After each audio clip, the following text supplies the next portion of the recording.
কি রে, কিসের জন্য পাথর বানাচ্ছিস? কিসের প্যান্ডেল? সরস্বতী পুজোর জন্য। তাহলে তুই আমাকে একটা শিখিয়ে দে, তারপর এগুলো আমি বানাচ্ছি।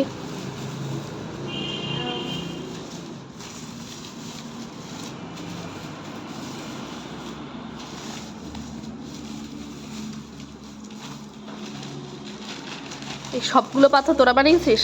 হ্যাঁ।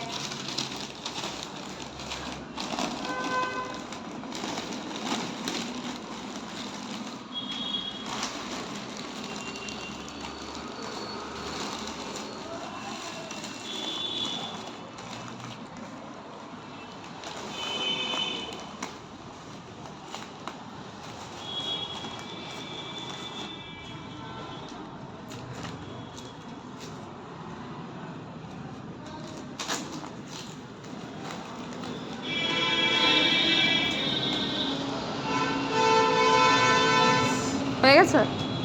দেখি দে। এই যে আমাদের পাথর রেডি হয়ে গেছে গাইস, দেখো। তোমাদের কাদের কাদের এরকম পাথর চাই আমাকে জানাও কমেন্টে।